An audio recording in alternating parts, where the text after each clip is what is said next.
Shout out to Cats Pod. 1 second. A good defensive play for Montana State. Touchdown, Tommy Milan is electrifying. Welcome to the Cats Pod. What's up, Podcats? Welcome to the second most important first of this month, and that is the first episode of the Cats Pod. Obviously, the most important thing this month is the return of FCS football, the return of your defending national champion 2025 FCS champion Bobcats. Eric, how you feeling today? Oh, still riding high, man. Yeah. A lot of bragging rights were brought out this summer. Have really enjoyed ragging on everyone who isn't a Bobcat fan. That's been fun. A lot of payback happening to those boys in North Dakota. Like a lot. Yeah. And more than anything, I mean, it's just nice to be a winner. It's nice to be a winner, enjoying being a winner. It hasn't happened in 40-some years, 41 years, so it's like just the drought leading up to it, and now I just feel like a renewed sense of confidence going into the season. Like, for me, I know it's not going to be like this for the entirety of the internet, but I'm like, we got nothing to prove. We got a great team. Everything looks super good right now. Yeah, it's such a weird feeling because every team that I'm a fan of has never won anything since I've been a fan of them until this year. We thought you were a curse. I know. I thought myself was a curse. Last year's team broke the Lawver curse, okay? Yeah. They broke the University of Montana Grizzlies, and they broke the Lawver curse. And I think that's the thing, man. Like, the onslaught of the Grizzly jokes, I'm not going to say it's gone, but it sure as heck has subsided. And that's been really nice. As I was scrolling through the Facebooks the other day, I saw a hat that said, like, beat them twice in 25 or something. Like, twice in 25 is, I think, what it said on the hat. And it just had the scores from the two, the Brawl of the Wild and the Super Brawl. And it was really hard not to just click buy as soon as I saw it. As soon as I saw it, I wanted to be like, and it was the nice golden yellow, perfect for like a Gold Rush hat for this year. I was like, whew, this is tough to scroll by. This is tough to scroll by, but we got to save that money. We got to save that money because we're gonna need it for tickets. This is the first time I think that not that we haven't been chomping at the bit to start a season. Like, we're all jonesing for some Bobcat football, but you don't feel like you need to be redeemed. You don't need another year to redeem yourself. You're finally there. Everything feels pretty good. Like, you can just go, it's like you just go into this football season with a weight off your shoulder. Like, the pressure, I mean, I know that there's a lot of pressure on them, but also there isn't as much pressure, if that makes any sense. Like, they did win it. Yeah. For the first time in 41 years, like, that pressure is now off their shoulders, and a new pressure that maybe isn't quite so catastrophic is, put back in its place. Obviously, there's a lot of pressure due to expectations, but I think that leads into us talking more specifically about this roster, because I think that's the reason why we are maybe overconfident right now. You could say a little bit overconfident in the way the Cats are looking right now, and I think that just comes down to the roster, all the returning players that we have, all the weapons that we kept on this roster since it was considered like a rebuilding year for the Bobcats. It was a rebuilding year, won the national championship, and so that means we retained a lot of the roster. Sure, we lost some people in the transfer portal. You never want to see that. But it seems like the core of this roster is so strong that it makes us feel safe. Maybe safer than we should, but it makes us feel safe. I mean, I can tell you right now that, I went to a collective benefit auction deal this summer, and the guy who put that on, he gave a speech beforehand, and he said that there were 7 players on the Bobcat football team that were offered 7 figures to transfer. Probably more than that, but 7 of them turned it down. Mm-hmm. It's That's pretty just, impressive. just the quality of dudes that are on the team, the quality that Montana State's also bringing to the table. I know I was listening to an interview with the Dowler brothers, and they were asked, like, essentially if they just stuck around because they were from Montana. Like, the question was much more complex than that and much more nuanced, but essentially they were asking, did they stay because they were in Montana? And Taco was like, honestly, not just because we're Montanans, but because of the environment that Montana State has created, because of the environment that Coach Vegan has created. That gave him the opportunities to be like, hey, I do want to stay. And you do see players like that doing NIL money and like earning NIL money through various means and doing what you would think is pretty well at it. Yeah, I think it's a real credit to navigating these NIL waters, and maybe even aside from NIL, but creating a culture that makes people want to stay in it. Mm-hmm. Which I don't know that that's always been Montana State's strong suit to a certain extent. Like, back in the day, players couldn't transfer, Mm-hmm. but if they could have, I'm not sure they would have turned it down. You never know, and that's the thing is you hear a lot of people from like earlier generations and they're talking about it, and some of them will say that like, I would have turned it down, and you think about yourself as a kid, and I don't know for how many people that would actually be true. Yeah, 100%. 100%. Even if you like adjusted for inflation and just gave them that much money and it wasn't the huge amounts that we're seeing today, like, it's still quite a bit of money. For a lot of these guys, it's life-changing money. Yeah. Not quite family life-changing money, but like it definitely changes your life and sets you up for success in the future. Yeah, and I mean with what Coach Vegan and what Montana State has done, it's really hard to not give the Bobcats some serious edge this year, Mm-hmm. which was reflected in all the polls, the first team voting, all that. I still think there was a couple snubs, but you can't have an entire first team of just Bobcats. That's just not how it works. It wouldn't feel fair if they just put the 11 for the Bobcats up there and said first team. Yeah. It just wouldn't be fair because they have to pretend like there's other teams and like they have a chance this year. And now I'm getting way overconfident. Like, I need to chill for a second. I need to take a second. I need to step back.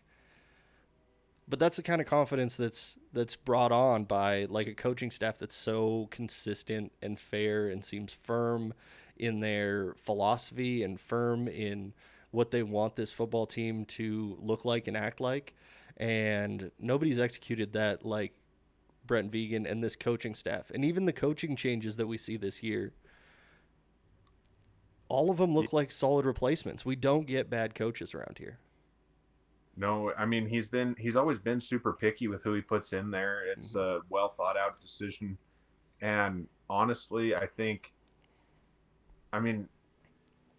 this is probably the most excited about a team that lost, basically all their cornerbacks Mm-hmm. to a transfer portal. I mean, Yeah. Normally you wouldn't feel super confident about that, but there's so many guys waiting in the wing, and it's just hard not to think that what we saw from the young guys last year is exactly what we're probably going to see again this year. Yeah. And I don't think we're reading the press clippings too much because No. honestly, before this week, I think neither of us really spent a ton of time looking at the news, looking at what other people were saying about the team. We really didn't care much about what my was being said or like what the FCS narrative Nation was. Yeah. is almost nothing anymore. Yeah. Not watching it as much. I'm sure that'll pick up throughout the season, but we'll see. I mean, it's a different kind of year. It's a different kind of pressure. It's a different kind of situation than we've ever had to deal with. Who knows what could happen throughout this year, but everything is looking solid right now. I do have one bone to pick with Brent Vegan, though. What's that? He made what I believe is his full-form podcast debut, and it was not with the Cats Pod. Oh, It's tough. It's tough. We lost. Oh. We lost. We lost. hold, we hold on, we Mr. should Vegan. have Let me we should have been better. Not now. let me I'm not put that saying knife- that Vegan did the wrong thing. I'm saying that we should have been better. Hand up. The Cats Pod should have been better. Well, we can't win them all, can we? No, we cannot. We cannot, in fact, win them all. We are not the Montana State Bobcats, because then we would win them all. But hence we are not. So, Vegan, he went on FCS Edge. Yes, is Zach McKinnell like the smartest, most well-spoken person in all of the FCS? Yes. Yes. Oh, come on. But What- Am I second and you're third then? I guess so. Oh, I was gonna say I'm second team vibes. Oh, Second okay. team, but I think that I could get Vegan to laugh more than Zach McKinnell. I know that. All I would be looking for is the chuckles. Ben's the anchor of that scout team. That's it. Just a real. Just get me out there. Get me out there. Like I'll start scouting people. Just get me on the couch. Yeah, I mean, but then you brought up the coaches, and once again, from top to bottom on the coaching staff, you feel super comfortable, Mm-hmm. especially with what we saw last year. Both sides of the ball, special teams has been maybe the most improved thing over the last 10 years of the whole team. In all honesty, you have well-established veteran players that have played multiple years together at almost every spot on offense. Yep. Defense, you have maybe the best linebacking core in the history of Montana State. It is. I don't know. It I is mean, it's pretty very stout. very good. Mm-hmm. I mean, that's a unbelievable unit. Our safeties are unreal. I mean, you have Caden Dowler on the defense. How shaky can it ever be Mm-hmm. with a guy like that? And then, I mean, that's really where you're replacing a few of the faces, right? Yeah. And they went out and they got that kid from Yale, and he had a lot of offers. Mm-hmm. Or not Yale. Was it Yale? I think it was Yale. Yeah, I don't remember now. It was an Ivy League of some sort. But they went out and got that kid. He had a ton of offers to a bunch of really, pretty quality schools. Mm-hmm. Picked us over all of them. So that makes you feel pretty good. And then you still had like your Taden Grays of the world that are, that stuck around. And then all the guys behind the ones that left that were as good as the ones that left. Mm-hmm. So it truly is hard to see. It's hard to see like a true regression on defense, even with the guys we lost. Like replacing a Paul Brott is tough, but if somebody was going to do it, I put my faith in old Coach Daly. Yeah. Our guy, Mm-hmm. our homeboy, Montana, Yes. born and raised.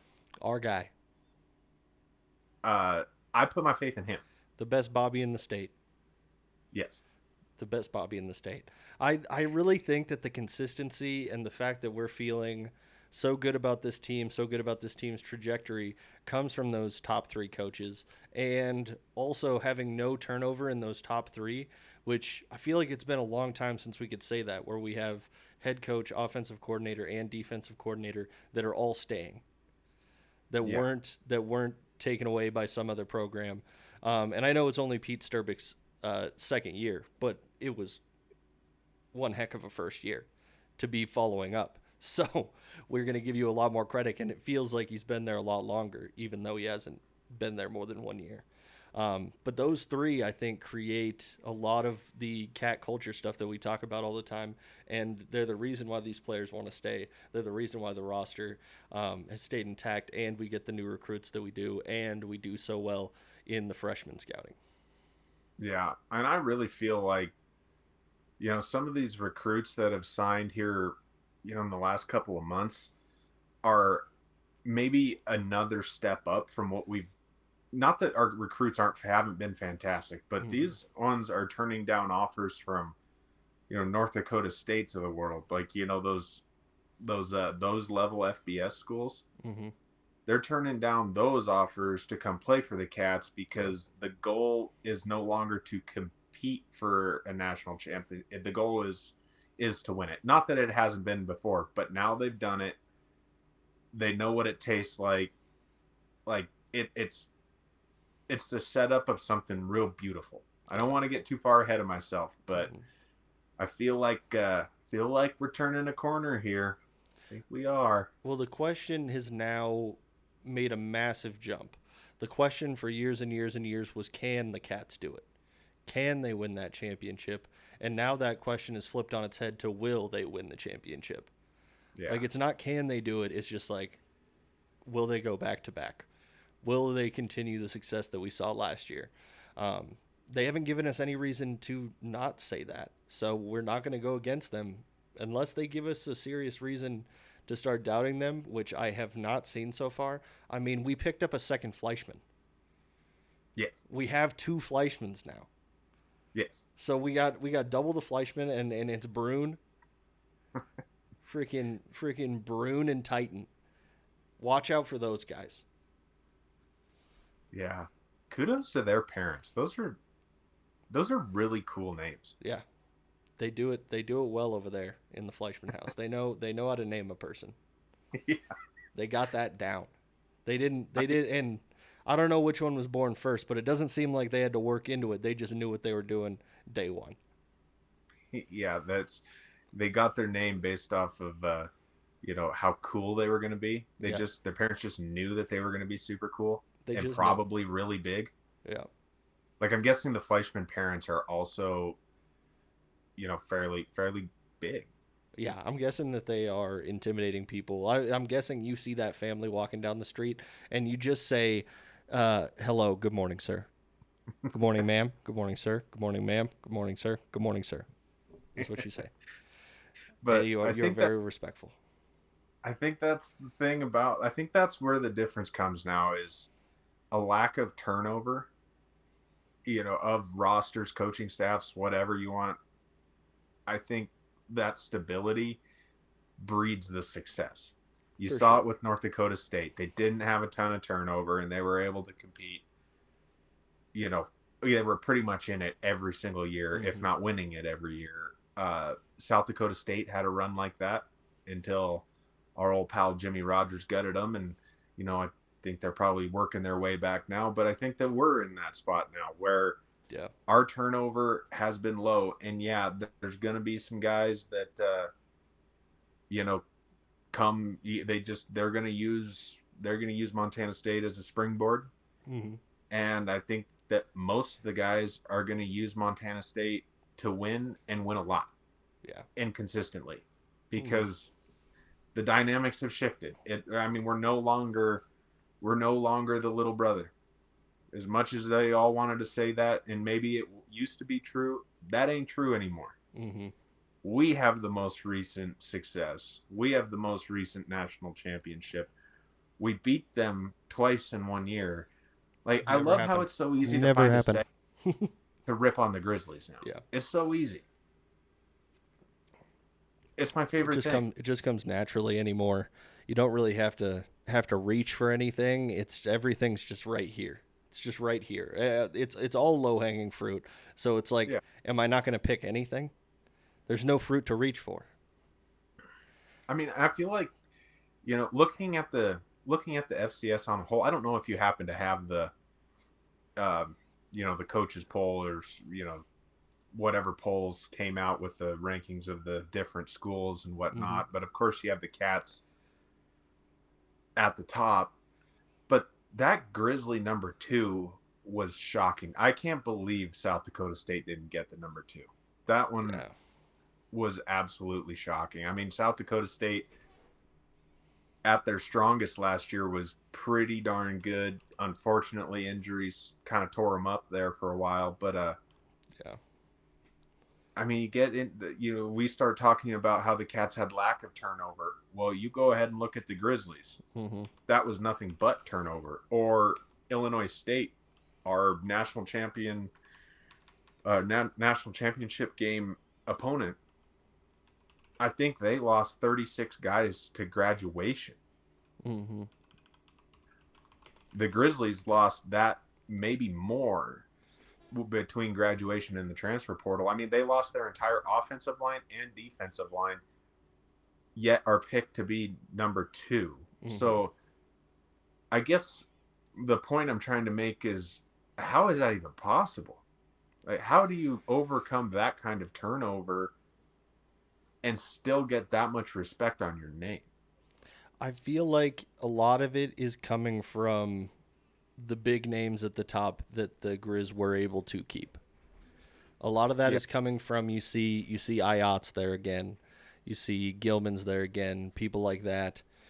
Those ones give people confidence that, well, this is just going to be the same team. It doesn't, like, if you're not looking deeper at it, looking at things that happened in the defense, things that happened on the offensive and defensive lines, things like that, the places where Montana State typically dominates as far as recruiting and as far as bringing in transfers, is they crush it on the offensive and defensive line.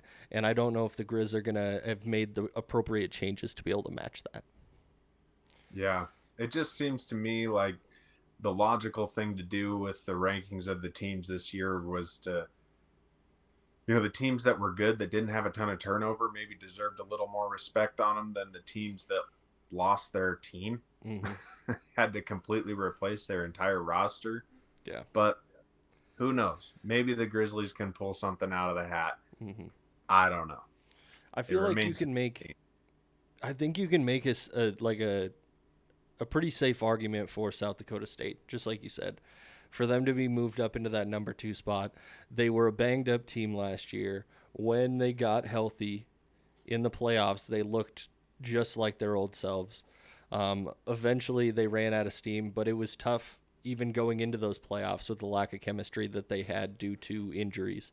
And when you look at a team that's going to have Chase Mason back, and when they've had Chase Mason healthy, they've looked good.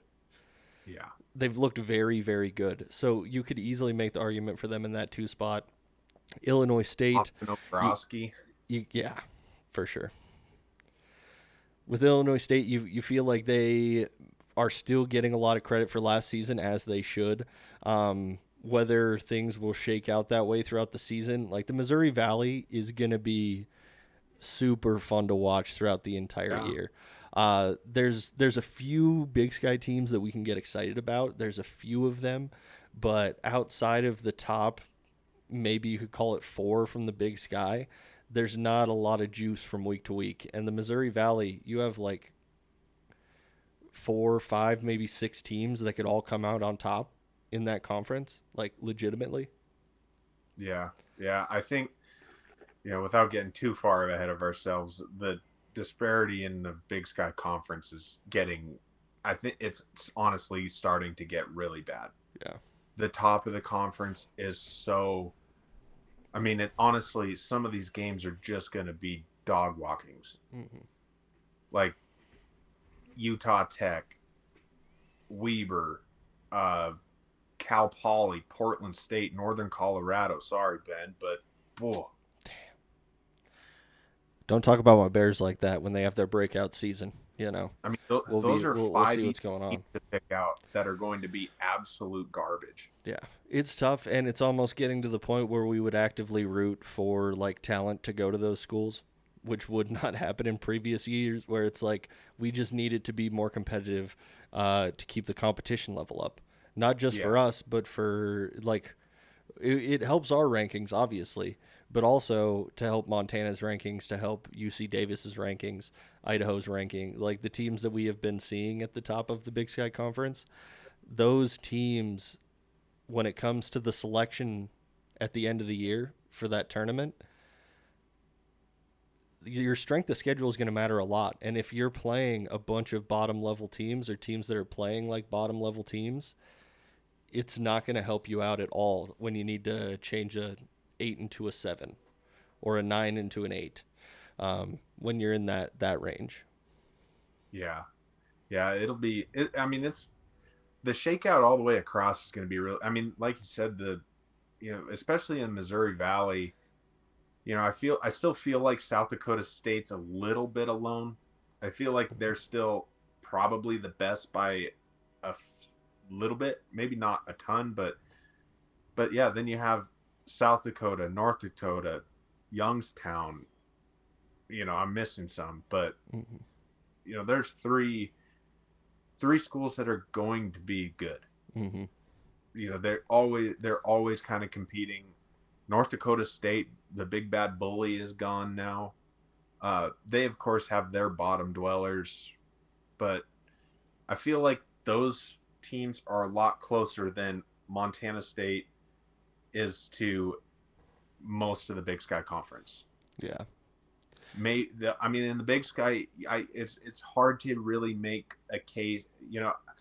I guess you can toss the Grizzlies out because while most of the world believes that they're going to, I do not see it. It's just you cannot lose your entire offensive line and defensive line and still be the second best team in the country. It just does not work like that. I don't care what anyone says, but maybe they can prove me wrong. But then outside of them, what do you have? UC Davis, Northern Arizona, and Idaho State. That's about it. Yeah. Because I was thinking Idaho passed, and I Careful, didn't even Ben. fully. You're flexing awful hard on me right now. I didn't fully even realize that Idaho's not even in the top 25 ranking. They're not even on the edge of it. Idaho State is at the edge of the top 25, and Idaho might have a steep fall off. And I know they lost a lot of coaching staff, but they've just been so competitive over the last 5 years that I feel like they're going to be one of those teams that's going to have a much higher ranking by the end of the year than they do right now. Yeah, it could be. Idaho lost a lot again. I mean, they had a lot of guys leave. I'm not sure that they ever really replenished the cupboards necessarily. Maybe, but I'm just not sold on Idaho State. Yeah, that's what I'm saying though. Like the difference between the Montana State and the Big Sky the rest of the Big Sky Conference is a lot more different than South Dakota State is from the Missouri Valley. Yeah. That was kind of my whole roundabout point there, is that these conferences are they're bottom heavy.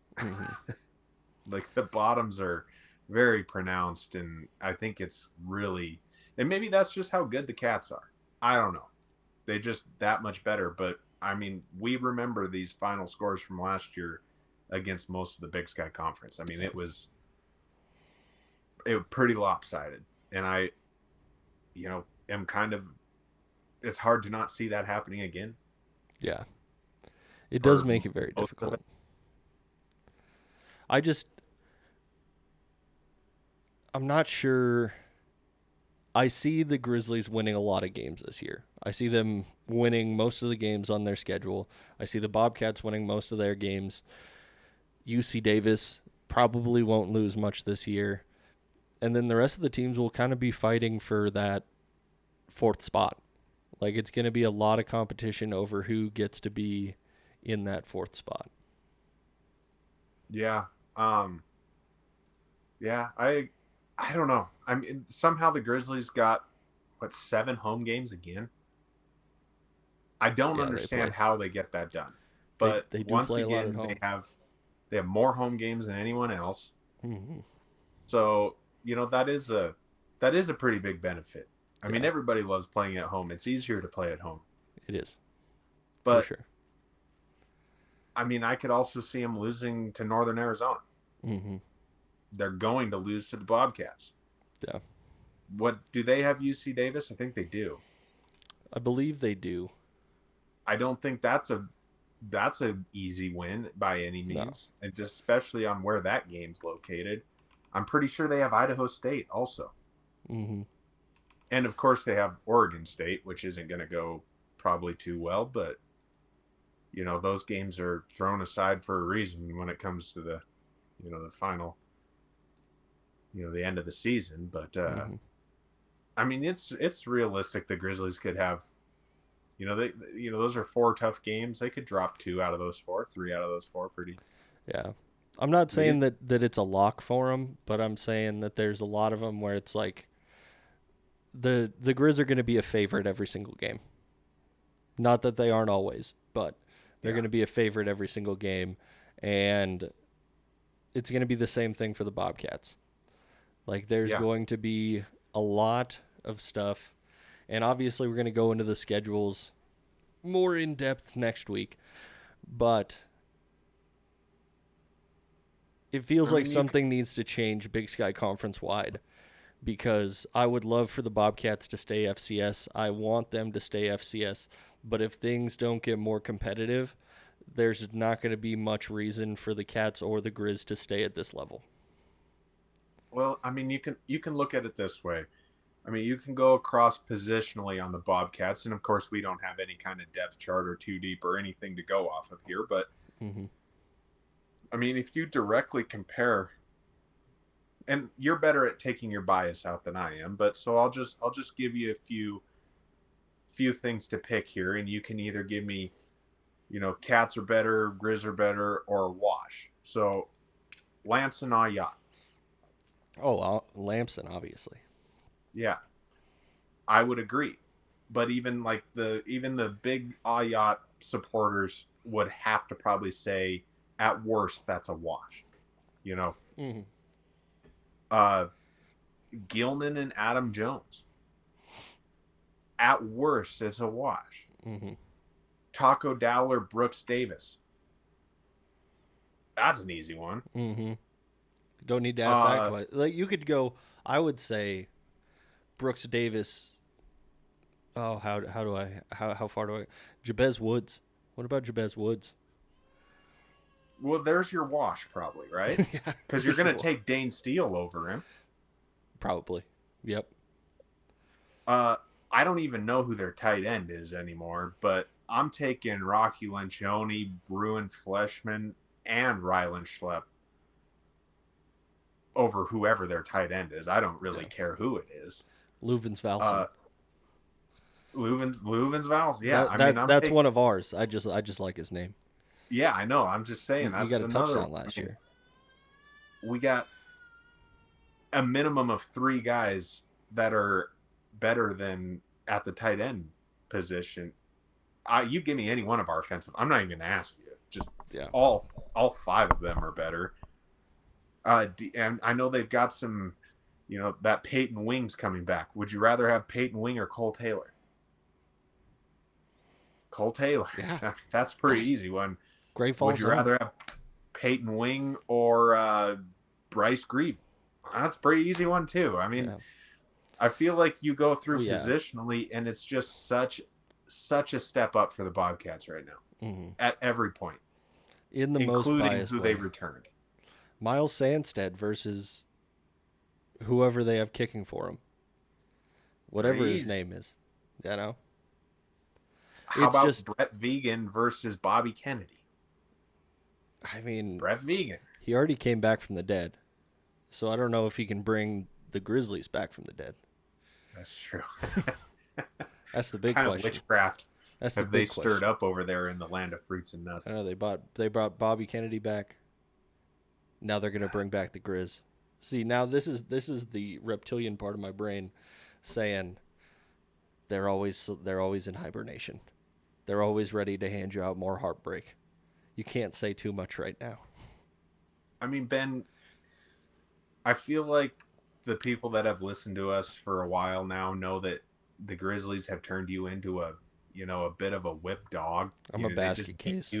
It's true. They beat you so senseless for so long that you haven't fully recovered. But I'm telling you right now, it's okay to feel good. It's a trauma response. I can't feel good.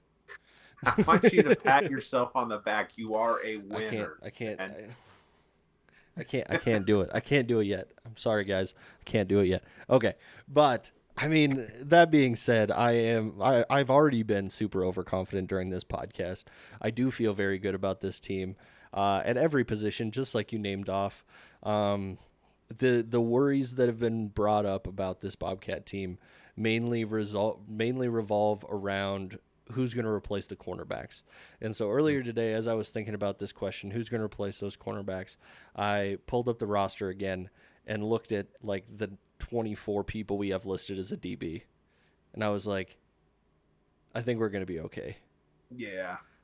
Like I just started reading through the names, and I was like, maybe some people will be out of their natural position.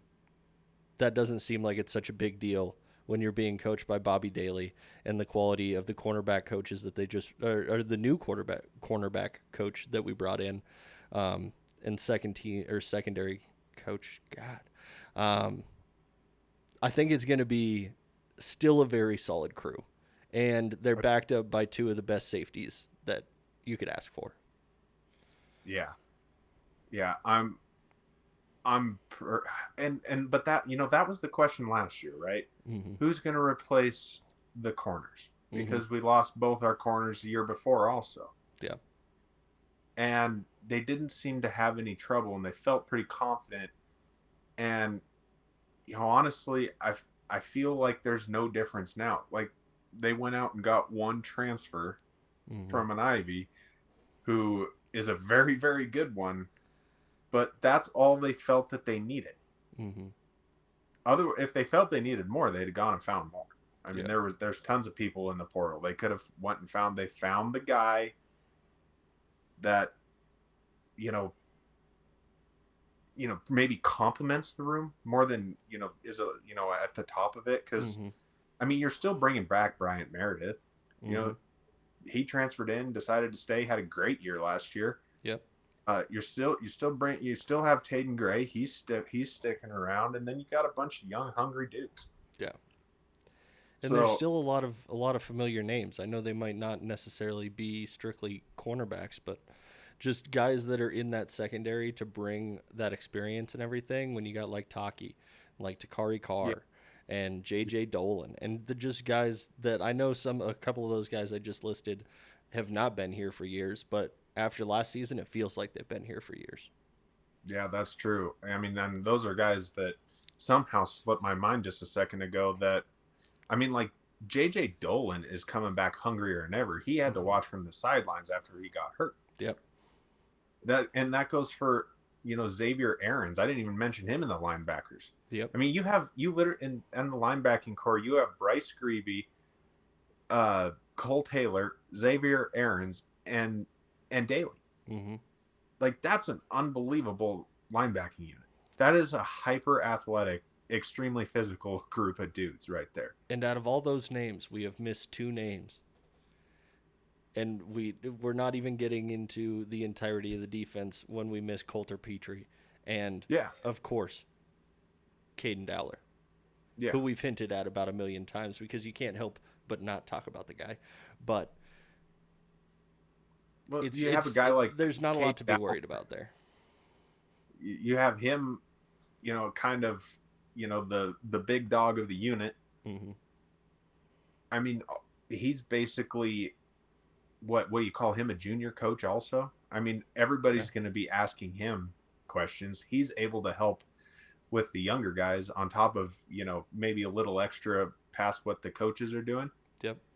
I mean, it's really hard, and it's a valid concern. How do we replace those guys? Well, I don't even know that you necessarily. It's just what next guy up mentality. I feel like that's how they're going to do it. I mean, the other one is, not that we've seen it a ton, but they're gonna slip up because they're cocky coming off a national championship win. Well, I think we can put that one to bed because I saw all those guys. They were competing in that. There's like a 5K thing over in Big Fork, and all those guys were running. And man, those guys, this national championship win didn't go to their head.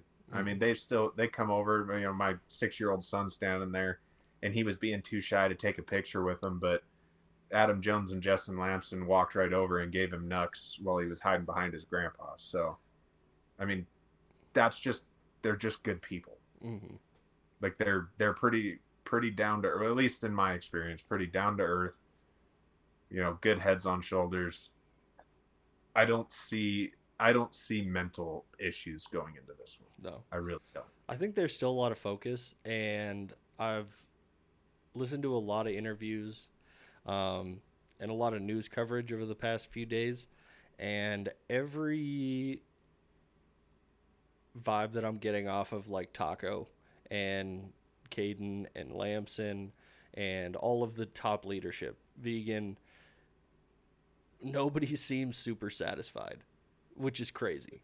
But it's like, it's the Bobcat built cat culture that we have been talking about for years and years that is just coming to fruition because they just genuinely don't seem satisfied. I mean, there was a whole thing, there was a little video online about how a few of the top guys are not doing any social media this year.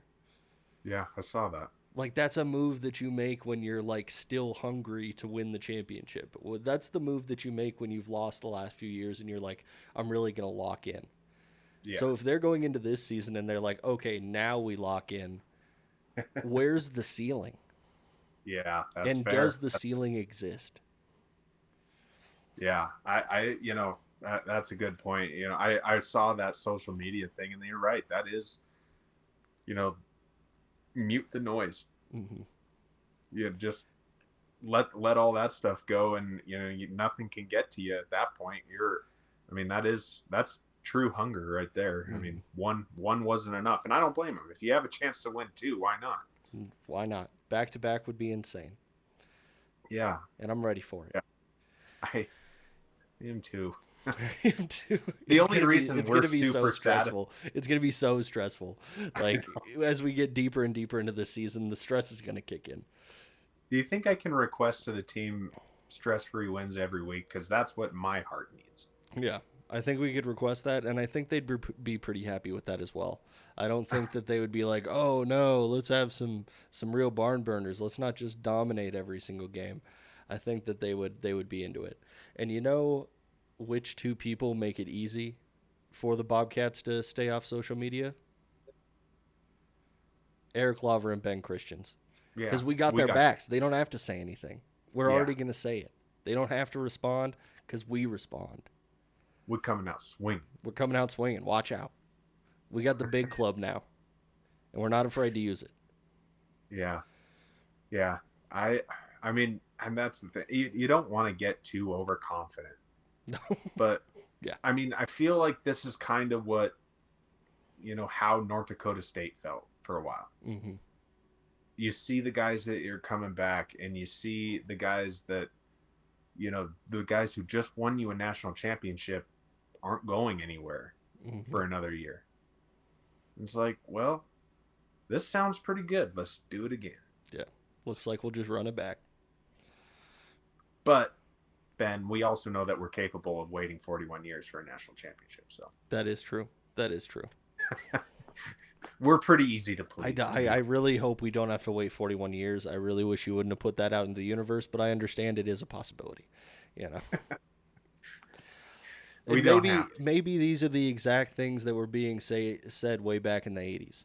Maybe there was two guys. There definitely was two guys sitting on bar stools saying the exact same things that we are saying in slightly different words. Yeah, but the year after we won that one, didn't they win like 3 games total? Yeah, it was something like that. It was a different team. It was a different situation. I'm just saying it's a natural thing to be confident after a national championship and after getting that monkey off of the team's collective and fans' collective backs. Yes. Yeah. No, I don't know. I mean, you can go through, you can go through this whole team from top to bottom, including what, the guys that decided to walk away. And what, all those guys went Power 4. Yeah. That's pretty impressive in of itself. Mm-hmm. And you can say, well, even though we lost those guys, we had guys waiting. And then you have 7 guys turn down 7 figures each. Yeah. And it's like, okay, now you're really getting me excited here, mm-hmm. And then you go through and it's like you recognize every single name across every front of the team, and you're like, okay, there's not going to be like a cohesion building time period, right? Mm-hmm. Like I feel like we kind of had that a little bit last year. Yeah. where the team had to kind of get into rhythm a little bit with Lamson coming in a little bit later. Mm-hmm. Well, that's not the case this year. We Not at have all. unit cohesion on both sides because almost all the guys were here last year. Mm-hmm. Almost the entire coaching staff was here last year. Like it truly is hard to find a reason why they're not just better than everyone else. Yeah. And why you shouldn't have faith that this is going to be a spectacular season of some kind. Mm-hmm. I don't see a lot of gaps in this roster. Everywhere where we lost people, it seems like we have at least a solid replacement, if not two people that can definitely get the job done in tandem. So it's like, it just seems there are a lot of reasons to be confident going into this season. There's a lot of reasons to watch Bobcat football throughout this season, and I know that we are both going to be very excited for that first game of the year and every game this season. Yeah. I mean, you had Zach Cruz get featured on the Freaks list. Mm-hmm. That doesn't happen every day. And that's not a guy that even gets a lot of press, I feel like. That's not somebody that everybody's been talking about throughout the last couple of years, but he's been a killer when they bring him in. Like, he hasn't been playing like the most snaps of anybody, but last year they were switching out people on that defensive line left and right constantly, it felt like. So it was just waves and waves of them, and Zach Cruz was one of those waves that came crashing down on the quarterback quite a bit. Yeah. Yeah, I mean, I feel like, and maybe there's your spot where we lost our those DBs, but I don't know if they had those DBs, made of I don't know, how do you say it, wreck or wrecking ability is what the defensive line, like we lost a lot on the defensive line, like not lost but graduated them. Yeah. So it will be interesting to see how they go back to, but then again, you still have Zach Black still there. Mm-hmm. That's a guy got a lot of playing time last year. Talon Marsh is still there. Got a lot. Zach Cruz is still there. Yep. And we'll see. I'm excited to see this 2D basically. Yeah. I want to see who gets the other DN spot. That's kind of up in the air, I think. But they basically are replacing Kenny Iden, Paul Brott, Alec Eckert, and who's the other DN? Name is escaping me right now, but there's just a lot of guys here because like we have like Dominic Solano that hasn't been brought up yet. AJ Tenupo, which was a very good player last year. Talon Marsh made an impact. Hunter Charbonneau made an impact. Yeah. There's just a lot of guys. Yeah. What's that? Is that Josiah Suega or something like that? Yeah. He's supposed to be really good. So, I mean, and then once again, they didn't go hit the transfer portal for a tackle or DN. So they're feeling pretty good. Yep. And once again, this coaching staff has given you no reason to question them at any point. Yeah. They will have these guys ready for day one. There's far less question marks than there was last year. It seemed like last year almost every single team was a question mark because we saw a lot of transfer portal movement. We saw a lot of guys leave, and we saw a lot more people come in, I feel like. This year it doesn't feel like we have as many big names coming in across most of the Big Sky Conference, to be real. Maybe I'm sure people will pop out week by week as we start to pay closer attention to the other teams in the Big Sky. But right now it seems like we don't have a lot of guys that we have questions about. It's a lot of teams that we kind of know what they're going to be like this year. Yeah. We may have a couple of surprises. There's probably going to be some people that some Cinderellas that come out of the woodwork. But for the most part, it feels like we have a good idea of what teams like Montana, Montana State, UC Davis, Northern Arizona, we kind of know what they're going to be. Do you still have the list of the top 5 in the FCS again? Do you still have that up? Yes. Who are the rest of the top 5? Okay, so we got Montana State, Montana, South Dakota State, Illinois State, and Tarleton State. It's interesting.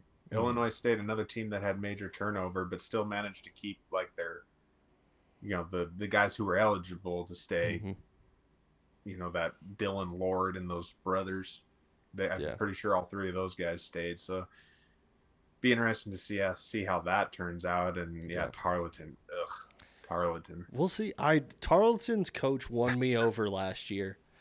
He So won me tired. over. He That had. neat. If you go on a 5-minute diatribe about the quality of fresh cracked eggs, you're gonna be my guy. So, Tarleton State has a little tiny corner of my heart right next to Northern Colorado. Tarleton sounds like a disease or something. It does. It's really hard for me to say too. Tarleton is. It doesn't roll off the tongue very well for me. I think my animosity toward Tarleton is 98% the name. It could be. That's fair. And That's fair. honestly, I just get sick of seeing purple. Yeah, it does Purple seem every FCS team in Texas is purple. I mean, it's kind of funny that Illinois State's the team we beat in the national championship, and they're like the one team I really don't hate at all. I don't even think at any point last year when leading up to the national championship I actually disliked them. No, They're they've kind of a never given likable anybody team. a reason to hate. Yeah, it's that's what makes them dangerous. So they're likable. Yeah. We won't hate them instantly for no reason. So is it pretty easy right now? We're just going to go ahead and pick Montana State, South Dakota State national championship. Ooh, already saying that. Okay. Yeah, national championship, Montana State, South Dakota State. What my way too soon prediction is first ever brawl for the country. Dude. First Because ever. they're going to be a 5-loss team. They're not getting First ever brawl for the FCS. Could you imagine the TV numbers that would do? It would be pretty good. Could you imagine how annoying the lead up to that game would be? Yeah. It would be pretty insane. This year is also in Nashville, correct? Yes. I think we have a couple more years of Nashville. Nashville would never be the same again. Yeah, I heard. So what I heard about that was, there's one more year at Nashville, one more guaranteed year, Yeah, one more official. and bidding has started. It sounds like. Okay. So they have. Apparently, Frisco has done an amazing job with that soccer stadium. Notice how I said soccer stadium. Just try to make it sound bad, even if it's fantastic. Mm-hmm. But God, from everything, I didn't get to go to the national championship, obviously, but from every other person that I have talked to, which is quite a few, said it was one of the greatest experiences of their life. Like, Nashville just did it right. It was fun. There was tons of stuff to do. Mm-hmm. And, most of those people went to Frisco too, and they said it just doesn't compare. Yeah. I think the ambiance and the environment of Nashville is going to always put Frisco in a chokehold. I apologize, Frisco. I just don't have the love for it that other FCS fans do. I feel like because the Cats have never won there. We've lost there. We've lost there a lot, but we win in Nashville. So as Yes. long as we keep it in Nash Vegas, we're good to go, baby. Yeah, I agree. But, moral of the story is, there's more excitement this year than I think ever before. Mm-hmm. And it's really hard to find something to really get worked up about right now. Yeah. To really be concerned about or, focus on, because I just don't see it. I know that there is a fast way for us to resolve that and for us to give ourselves plenty of talking points. It involves going back to a certain Facebook page that I believe we've both been staying off for the entire off season. And as soon as we read about 15 posts on there, we'll be ready to go. Yeah. Especially if they're from a certain guy named Derek O'Brien. That guy. Ugh. So, yeah, there's stuff. Not. There's stuff on there. There's people on there and stuff and people and stuff. There is, in fact. Back, Ben. It's coming good to back. be- It's good to be back. I missed it. We've got a couple of things in the works for this year. Should be very exciting for the people. Is there anything else you want to let the people know before we let them go, Eric? No, we didn't get into the schedules at all. We're saving all that for next week. We had plenty of other stuff to ramble on about. So For sure. no, just good to be back. I cannot wait for football season. It has been a long summer considering the Phillies suck as bad as they do. So off of baseball and on to football. Couple short weeks, and we will be back into football season, back to Catter Days, back to when life is good and our wives barely ever see us. Sorry, ladies. Thank you, everybody, for listening. Go ahead and follow us on YouTube and Spotify. Go and rate us 5 stars wherever you are listening to this at, and we will catch you guys next Wednesday to break down the schedules for the 2026 season that we are all very much looking forward to. Adios.